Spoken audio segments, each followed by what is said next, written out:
is our Le Pagnol wood-fired oven. We had the core imported from France, and then it got all shipped here to us. But what we did is we built it up. As you can see, it's pretty rustic looking. These are cement blocks. We built everything up to this point here, assembled the core on top, then insulated the top dramatically. There's a lot of insulation in here. When you buy the kit from Le Pagnol, you get all that stuff that comes with the kit in terms of the insulating the core. And then we put this outer sheet, if you will, on the oven, put in the chimney, straight up through the roof, and that's the oven. Essentially, this thing can fire up to close to 1,000 degrees Fahrenheit. When you're cooking pizza, you want it to be anywhere between, say, 750 degrees Fahrenheit and 900 degrees Fahrenheit. But the point of this oven and why it's such an amazing technology is the core is so thick and so well insulated, it retains the heat for hours and hours and hours. So in the summer, when we're operating the eatery, we'll have this fired up during the day. By the end of the day, when we go home, we let the fire die out. We put the door onto the oven. The next day when we come in, because of the mass, it's still 300 degrees Fahrenheit in that oven. To be good at building fires, you need the right equipment. So you're going to need a scraper and brush,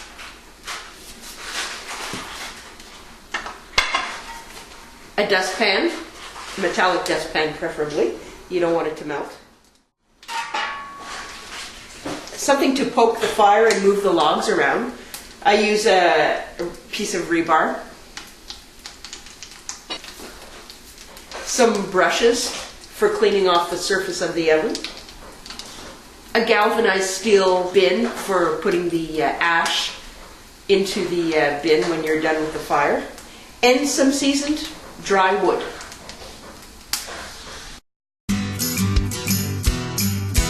You want to make sure that you use dry, seasoned wood. It's also preferable that you use a hardwood. We use birch and maple. If you use a softwood, what's going to happen is there's going to be a resinous flavor left on your food. So keep that in mind. You're going to be eating the food from this thing, so you don't want the resin added to your food. Not to mention the fact that the resin will coat the oven, and you don't necessarily want that coating to go on the surface of your oven. Just in case you don't know what softwood is, any of the evergreens are softwood. So the fir, the pine, the spruce, those are all softwood, and they will all impart a resinous flavor to your food if you burn with them. All right, we're going to clean out the oven from last night's burn. To do that, we need the scraper brush. We need a metal dustpan, and because the ash is still quite hot, it's about 150 to 200 degrees right now in there. I use a galvanized steel garbage can. Make sure you have a lid so that you can cut off the oxygen supply to the ash. I'll start by scraping. And I'll grab all the ash from the back and bring it to the front.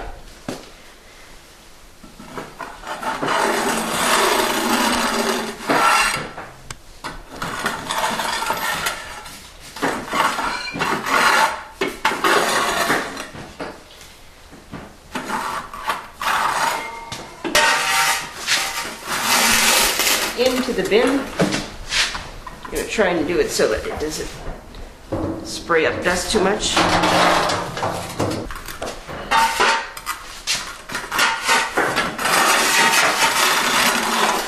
So you'll notice how fine the dust is. Everything gets burnt. Everything gets burnt all the way down. Then we put the lid onto the garbage can.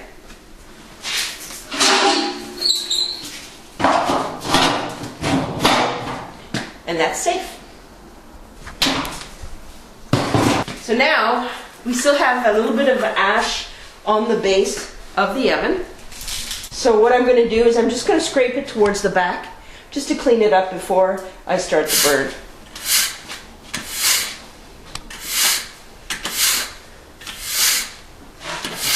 And now my oven's ready to build another fire. Alright, so at this point we're going to begin to build the fire in the wood oven. What I like to use is either a piece of birch bark that's nice and dry and put it on the base, a nice piece about this big, put it on the base of the wood oven, or alternatively, if you don't have that handy at the time, you can use starter log, which you can pick up at any hardware store. They have them all over the place. And they come in packages like this.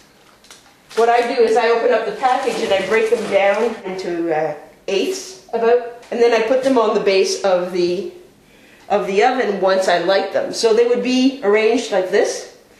You want to build your fire near the front of the oven. The chimney's right here. So what you have is a nice draft coming and picking up and oxygenating the fire to make sure that it keeps going. And then what you want to do is you want to grab some of those small pieces of logs that you've chopped, pieces of wood that you chopped a while ago. So about, these are the 1 inch to 2 inch in size. And you want to put these pieces lengthwise on either side of the starter. So these pieces of wood are nice and dry, and they should ignite quite easily. This one's pretty good. It's got some bark on it, which will ignite nicely as well. So this one will go down the center. So we've got 3 pieces lengthwise aligned, and then we have to light the starters. I'm going to grab a match and light each of these pieces.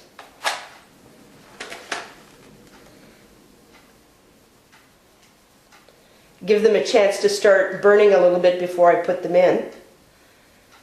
Get some flame. And then the way I do it is I'll put this at the back, at the far back end, in between 2 of the pieces.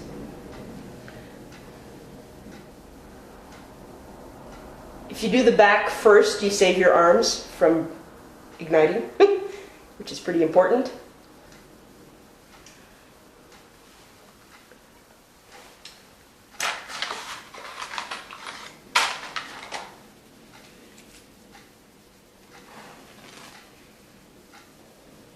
And then again for the front, what you want to do is do the far end first, and then finish off with the side that's closest to you. So once you have either the birch bark base burning, or you've got your starter logs burning, then you want to put some other pieces of wood, nice thin pieces, to run perpendicular to the wood that you've already put in lengthwise. Again, you don't want to use wood that's too thick, but it can be a little bit thicker than the other stuff. It doesn't really matter. So I'll go with the back first, being careful not to set my arms on fire.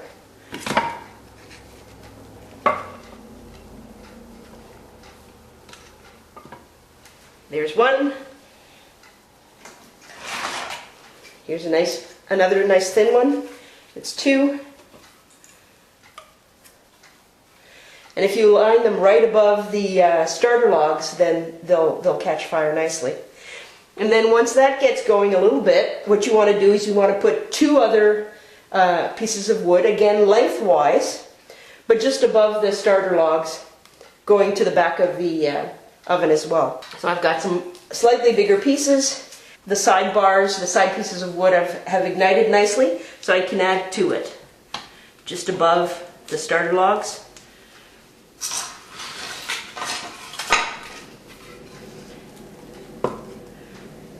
And there you go. So at this point, we've got a nice fire going. We've got some nice, clean, orange flames. There's very little in the way of smoke, which means that the wood is nice and dry. So because it's going nicely, what I want to do now is push it in a little further into the oven So I'm going to use my handy dandy scraper slash brush, and I'm going to use the scraper side and just push them together further into the oven.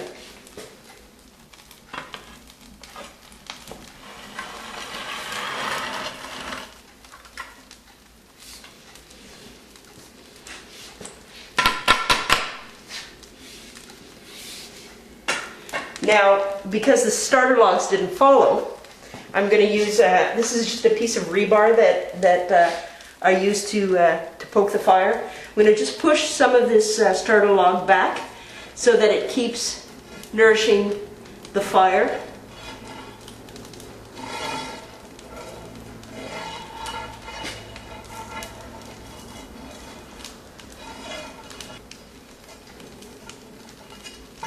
And then we'll add another piece of wood. This time we'll put a larger piece of wood, again across on top, where you have that nice flame, and let the fire go for a little while. Once the core, the ceiling of the core starts to get white, at that point I'll push the fire further to the back again, and what it'll do is it'll clean the whole oven during its heating up process. When the whole ceiling, the core turns white, then it's ready to cook pizza. Now that the fire is going really nicely, I can start putting on larger pieces of wood. But keep in mind that throughout your burning, the way to manage your heat is to use smaller pieces. Because if you go too big, you won't be able to control the intensity of the fire. Initially, it won't be that big of a deal, but once the burn really starts going, you're going to regret having those big logs in there. Some of the lines of the core are turning white on the ceiling. So those white lines are the cleansing and the fact that the oven is starting to get to the point where it's starting to get hot enough. So when that section of the oven gets to that clear white state throughout, then we'll move it back. Once the dome of the oven starts to get nice and white, you want to move the fire to the back of the oven or to the sides of the oven, depending on the shape of your wood oven. So you want to use the scraper and just push it to the back. And what that does is it gives you a nice cooking surface, cooking area. So if we look in the fire now, we've got about 2 square feet of cooking surface because the fire has been pushed to the back.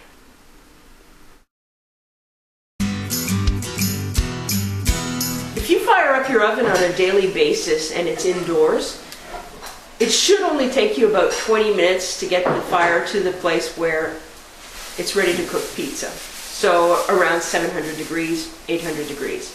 However, if your oven is outdoors and you're in a cold climate, you're going to have to do a couple of things. You're going to have to start making 2 or 3 small fires over 2 or 3 days. Just tiny little fires so you don't crack the structure.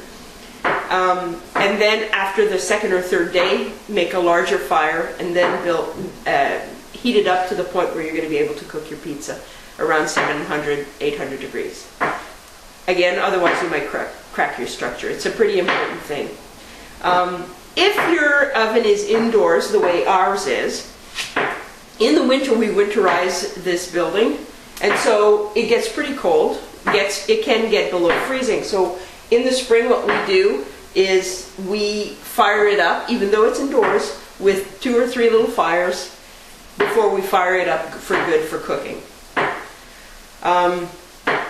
If you have your wood oven indoors and it's summertime, so you're not worried about the cold, but you don't fire it up on a regular basis, it may take you up to an hour to get to the proper heat intensity for cooking pizza. I'd like to take a minute to talk about managing your heat. Regardless of whether or not you want to cook something intensely with an intense fire like pizza or pita bread, you really should fire up your oven to the point where it's at its hottest.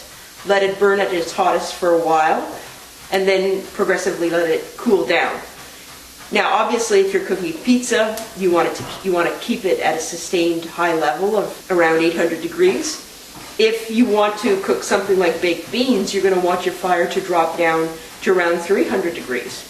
So anything in there, depending on what you're cooking and how long you want it to be cooking, Also, you have to keep in mind that if you want to use the multiple phases of the oven, you're going to want to make sure you have different dishes ready to go. So you would start with your intense heat with the pizza and the pita bread.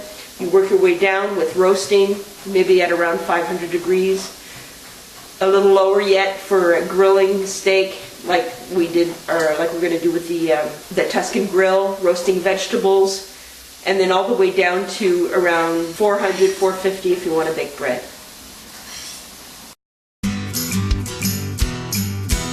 Intense heat in the wood oven is heat in the area of 750 degrees Fahrenheit to about 900 degrees Fahrenheit. The oven will go hotter even, it'll go close to 1,000, but at that point it gets to be too hot. What can you cook in an intense heat fire with the actual fire burning as opposed to having it removed? You can cook things like pita, pizza, naan.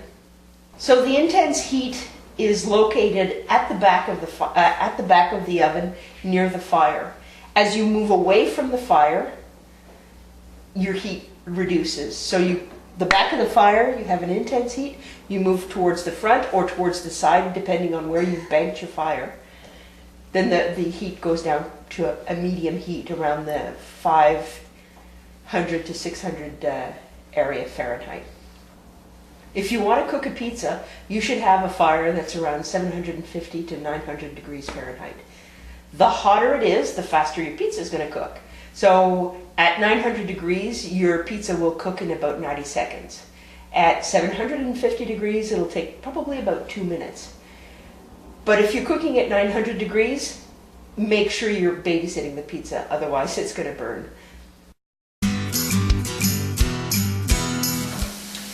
Cooking with a medium heat with fire. In this instance, what you're dealing with is you've got a fire going in the oven. It's not at its most intense point. You're not dealing with 700 to 900 degree heat. We're dealing with 500 to 575 degree heat. So you could push your fire off to one side or make sure it's all the way at the back. And what you can do is you can use a cast iron pan and roast vegetables or grill vegetables that way. So green peppers, red peppers, any of the peppers, onion, garlic, any vegetable really that you want to roast. Put some olive oil on there, salt and pepper. Stick it near the mouth of the oven, because at the mouth of the oven it'll be around 500 to 575 degrees. And give it a few minutes. Rotate the vegetables, and you're cooking at a medium heat with fire. What to cook in a medium heat that has no fire in it? So as I mentioned, regardless of what you cook, you want to bring the maximum heat up, get the oven nice and hot, and then progressively let it cool down. So you would stop adding wood and you would stop stoking your fire. But with a medium heat, no fire, that's the perfect environment for cooking things like bread, loaves of bread. So what you would do is once the fire dies out, the oven will be around 500 to 575. You scrape out all of the ash, put it in your galvanized steel bin, put the door onto the oven, and let it sit and get balanced heat throughout the entire oven. When you reach around 500 degrees, 550, you can take the temperature with the laser thermometer. That's when you would put in your loaves of bread. Often what you can do is you can bake your bread at the 500, 575 area. Once it's dropped down to 450, your bread will be done, usually. Take your bread out, then put in your pie, if you want to cook some pie. Alternatively, you could do biscuits that way too.